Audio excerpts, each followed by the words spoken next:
सबसे पहले तो किस्मत और तकदीर के बारे में बताइएगा, इसमें क्या डिफरेंस है।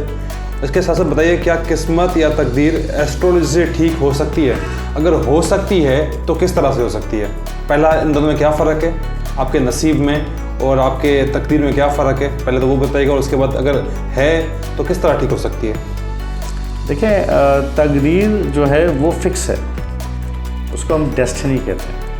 वो फिक्स है, वो परवरदिगार ने सबकी फिक्स रखी है, उसमें चेंज नहीं कर सकते आप कुछ। इसको समझेंगे इस तरीके से, एक मिसाल देता हूँ। एक गुलाब का फूल है, आप अपनी आइज़ बंद करें और वो फूल आपके सामने से गुजारा जाए तो आप उसकी खुशबू से पहचानें कि ये गुलाब है। जी जी, ऐसा ही है ना। अच्छा, अब उस गुलाब की खुशबू अगर किसी और जगह किसी फूल में आ सकती है?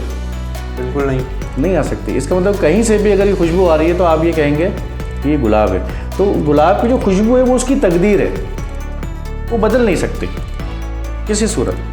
दूसरे जो फूल हैं, चमेली है, मोतिया और दीगर जितने भी, उनकी अपनी खुशबू है, वो उन्हीं के अंदर है। तो तकदीर फिक्स है, आप खुशबू बदल नहीं सकते। कागज़ का गुलाब मैं आपको दे दूँ, आप बोलेंगे यार क्या दे दिया आपने, क्यों? उसमें खुशबू तो नहीं है, लेकिन पूरा गुलाब ऐसे ही उससे खूबसूरत हो सकता है। एक आर्टिफिशियल अगर हम गुलाब बनाएं तो उससे खूबसूरत बना सकते हैं, लेकिन उसके अंदर खुशबू नहीं। तो तकदीर फिक्स है, ये बदल नहीं सकती। पहले तो इसको समझ लीजिए। नसीब बदला जा सकता है। हम आमतौर पर एक तकदीर और नसीब को दोनों को साथ मिला देते हैं। वो कहते हैं नसीब अपना अपना।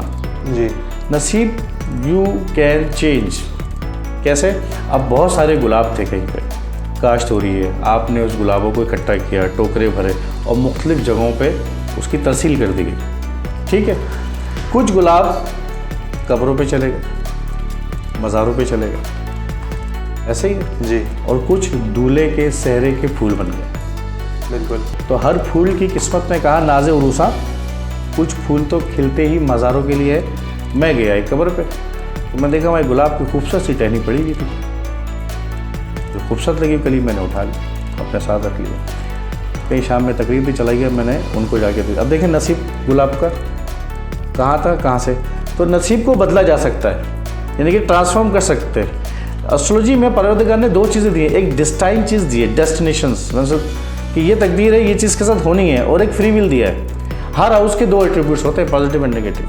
अगर 12वां हाउस लॉस दे रहा है आपको, तो 12वां हाउस आपको चैरिटी भी दे रहा है। अगर किसी का 12वां हाउस एक्टिव हो गया तो हम उसको बोलते हैं कि यार अब इसके लॉस होंगे, खर्चे होंगे। अब ये तो डेस्टिनी है ना, तकदीर है, ये तो बदल ही नहीं सकते। और इसका पीरियड 8 साल के लिए आ गया, 7 साल के लिए आ गया, क्या करें यहाँ पे? तो हम उससे भी चैरिटी करवा देते हैं। खर्चा मांग रहा है लेकिन किस्मत में करा दिए चैरिटी में, जो रिटर्नेबल भी आ जाता है। तो ये कुछ टेक्निकल चीज़ इस तरह एस्ट्रोलॉजी को बना के किया जा सकता है। तो तकदीर फिक्स है और नसीब बिल्कुल अलग अलग है।